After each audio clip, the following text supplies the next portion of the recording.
You took a pill this morning. You probably did not think twice about it. It took about 10 seconds. You have done it the same way every single morning since your doctor handed you that prescription. And if you are over 60 and that pill is amlodipine, losartan, or lisinopril, there is a very real chance that something is happening inside your body that nobody properly explained to you on the day you were handed that bottle. His name was Arthur, 76 years old, retired school principal from Alabama, disciplined, proud of how carefully he had managed his health into his 70s on amlodipine for blood pressure. Not a misdose in 14 months. His wife Eleanor called me on a Tuesday afternoon. Her voice was flat with worry. "Dr. John, he has stopped going to church. His ankles, I do not even recognize his ankles anymore." Arthur had not had a heart attack. He had simply been sitting with swollen ankles for 3 months, convinced his heart was failing, skipping doses on the days he needed to walk because he was embarrassed by what his legs looked like. That silence almost cost him everything. My name is Dr. John, an internal medicine specialist. With over 15 years of clinical practice, what I'm about to share with you are the 9 most important things every senior on these 3 medications needs to understand. Not because your doctor is hiding anything from you, but because a standard appointment gives a physician 12 minutes to explain something that genuinely deserves much longer. Before we go further, drop your age in the comments right now and tell me this. Have you noticed any symptoms since starting your blood pressure medication that you quietly wrote off as just getting older? I want to know because what you write is going to matter to someone reading it who thought they were completely alone. If honest, clear guidance is what you have been looking for, subscribe right now. I publish every week for seniors who want real answers about what is happening inside their body. And look, everything we're about to walk through with these 3 medications, what they're actually doing inside your body and what they're not, that is exactly the kind of thing my patients ask me about every single day. So I took everything I tell my own patients and put it into one simple plan for living longer, stronger, and healthier after 60. 28 of the things that actually change as you get older. Your blood pressure, your blood sugar, your memory, your balance, and those are only some of them. Thousands of people are already using it to take back their health. It's already helped so many of them live their best life after 60. The link is on your screen right now, so go check it out at drjohnmyers.com, and I'll drop that same link down in the description below, so it's right there whenever you're ready. All right, most seniors remember the same experience. A consultation that lasted a few minutes, 2 words across a desk, high blood pressure, then a prescription once a day, come back in a few months. No explanation of what changes inside your vessels. No discussion of how a body at 70 responds differently than a body at 45. Just a simple instruction that sounds final. And most people walk away believing something incomplete, that the medication is fixing the problem. The truth is more precise than that. There are 9 things I want to walk you through. The 9th is the most important. Stay with me all the way to the end. What these 3 medications actually are and why they are not the same. Amlodipine, Losartan, and Lisinopril all lower blood pressure, but they do it through completely different systems. Those different systems create completely different side effects and completely different warning signs. If you do not understand that, you will misread what your body is telling you. Amlodipine, the calcium channel blocker. Your artery walls are surrounded by smooth muscle. That muscle tightens based on one trigger, calcium entering the muscle cells. When calcium flows in, the artery narrows and blood pressure rises. Think of your artery wall as having small entry gates for calcium. Amlodipine reduces how many of those gates are open. Less calcium, less tightening, pressure falls. But it does not remove the reason those vessels became tight in the first place. It manages the output of the system, not the cause.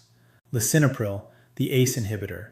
Your body produces angiotensin II, a substance that tightens blood vessels and signals your kidneys to hold on to more fluid.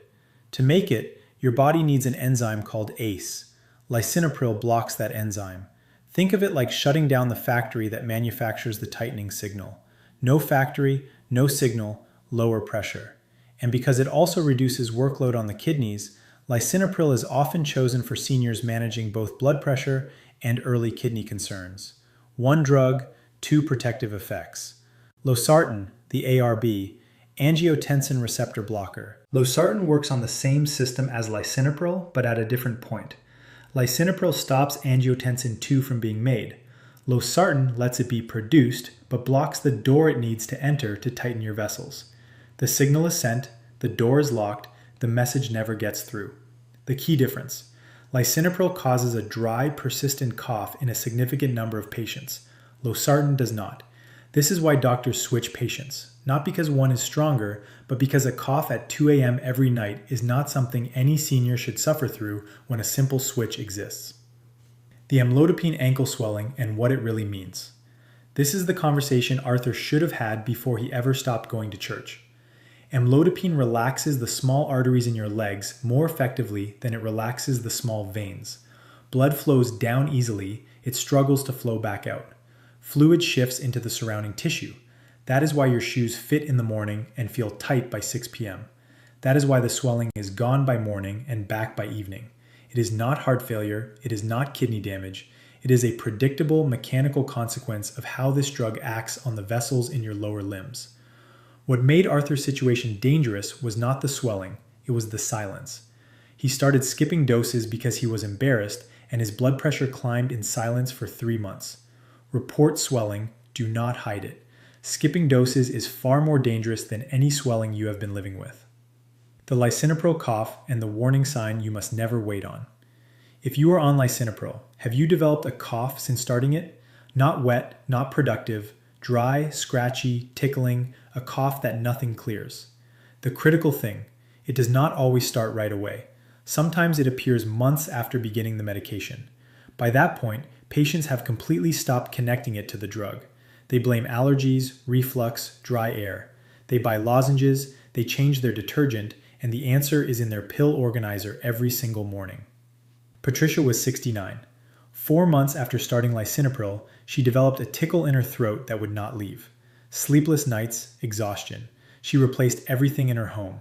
When I asked when the cough began relative to her medication, she went completely quiet. Nobody had told her the lisinopril cough can arrive late. A dry cough is uncomfortable. It is not dangerous. Report it. But there is one symptom that cannot wait.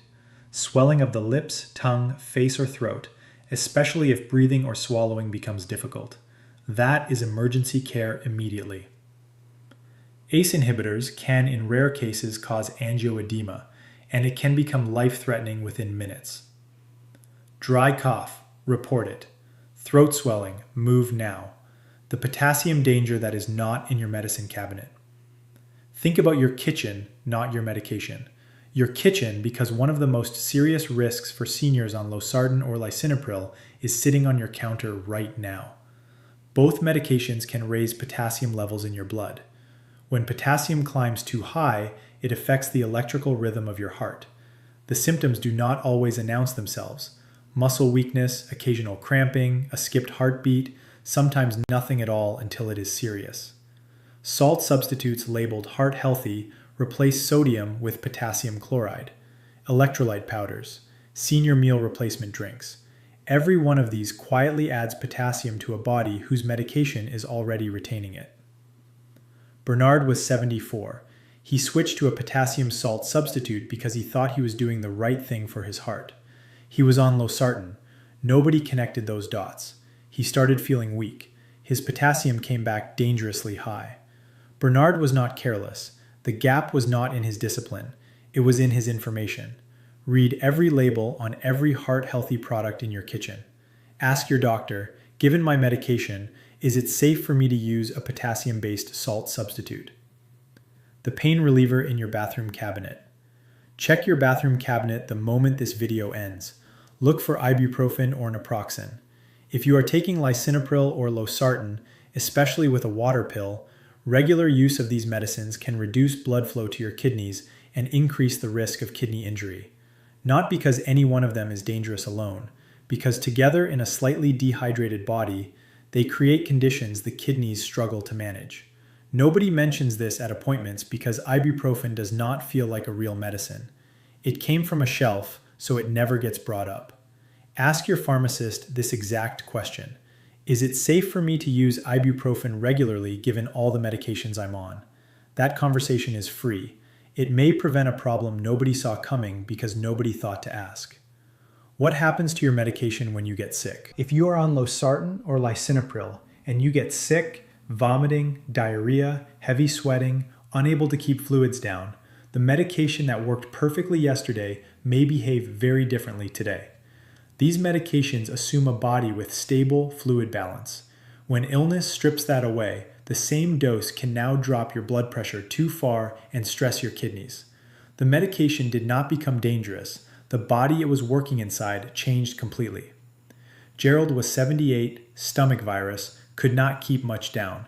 Still took his Losartan every morning because he had not missed a dose in 13 months. That night he stood up and nearly collapsed. The problem was not the medication. His body was depleted. His blood pressure had dropped too far. Write this down and put it where you will see it when you are unwell. If I cannot keep fluids down, I call my doctor before I take my blood pressure pill. The most dangerous blood pressure reading is not the highest one. The most dangerous blood pressure reading is not the highest number you have ever seen. It is the one you took at the wrong moment and made a decision from. Blood pressure moves constantly with sleep, stress, caffeine, posture, and the anxiety of checking it immediately after worrying about checking it. A single reading is not a verdict. It is a snapshot. Diane was 67. She checked her blood pressure every time she felt anxious. Page after page of numbers, heart full of fear. She was certain her lisinopril had stopped working. When we slowed everything down, same time, same arm, rested for 5 minutes, a completely different picture emerged. Her medication was working. The chaos was in the method, not the medicine. Measure at the same time every day. Same arm, same chair. 5 minutes rest first.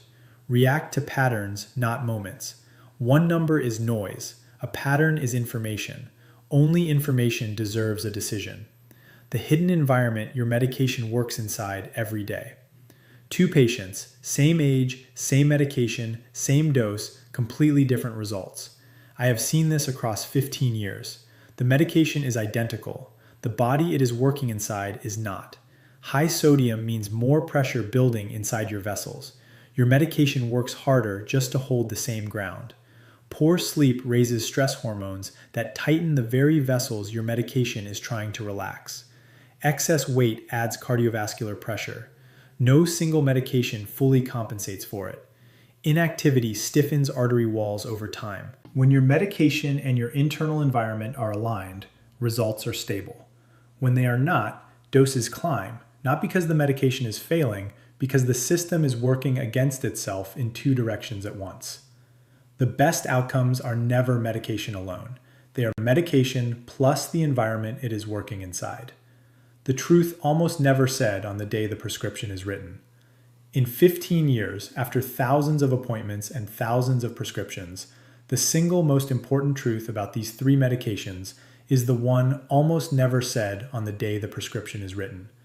None of these medications erases the condition producing your high blood pressure. Amlodipine reduces how tightly your artery walls contract, but it does not remove the stiffness that built in those walls over decades. Lisinopril blocks the enzyme producing the tightening signal, but it does not repair the vascular changes that made those signals too frequent. Losartan locks the door the signal needs to enter, but the signal is still being sent. All 3 medications manage the output of the system. They do not erase the system producing that output. This is why follow-up matters more than the first prescription. This is why lifestyle is not optional. This is why a perfect number on paper does not mean the conversation is over. The patients I have seen do best are not the ones on the most medications. They are the ones who understood what their medication was doing and what it was not doing, and chose to work with both truths at the same time. The practical framework.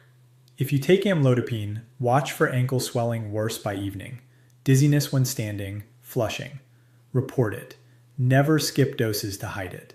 If you take lisinopril, watch for a dry, persistent cough, even if it starts months later. Red flag that cannot wait, any swelling of lips, tongue, or throat. Emergency care immediately. If you take Losartan, read every heart-healthy label in your kitchen. Watch for muscle weakness, cramping, irregular heartbeat. Ask when your potassium was last checked. For all three, never use ibuprofen regularly without telling your doctor. Call before your next dose if illness causes fluid loss. Measure blood pressure consistently, never reactively. Never stop suddenly without speaking to your doctor first. Let me tell you what happened to Arthur. After Eleanor's call, I adjusted his dose, reviewed what he was eating, and sat with him, not his chart, with him, and explained everything I have just shared with you. He learned why his ankles were swelling. He learned it was not his heart. Within 3 weeks, the swelling was managed, his blood pressure was stable, and Arthur was back at church on Sunday morning. He told me at his follow-up, "Dr. John, I spent 3 months convinced I was dying from something that had a name and a simple answer. I just needed someone to explain it." 6 months later, he handed a 1-page summary to 23 men at his Sunday group. 5 went to their doctors with questions they had never known to ask. 2 had medication adjustments long overdue. 1 had been experiencing dizziness on Amlodipine for 7 months, writing it off as just getting older. The information existed. The fix existed. The conversation simply had not happened yet. That is what this channel exists to do. After 15 years in internal medicine, the one thing I know with absolute certainty is this. The seniors who manage their blood pressure best are not the ones on the most medications. They are the ones who understand what is actually happening inside their body and use that understanding to make better decisions every single day. Arthur did not need a different medication. He needed a conversation. Patricia did not need to suffer through months of coughing. She needed one question answered. Bernard did not need to stop eating well. He needed to know what was already in his kitchen. Information is not extra. Information is part of the treatment. Now I want to ask you one question. Which of these 3 medications are you currently taking? Amlodipine, Losartan, or Lisinopril? Just type the name in the comments. That single answer tells me what matters most to you and what I break down next. And before your next blood pressure reading, carry this question with you. Do I actually understand what my medication is doing inside my body right now and what it is not doing? If the answer is not fully yes, that is not your fault. That is the gap this channel exists to close. I am Dr. John Myers. Subscribe so you never miss the guidance your health deserves before the emergency you never saw coming. And I will see you in the next one.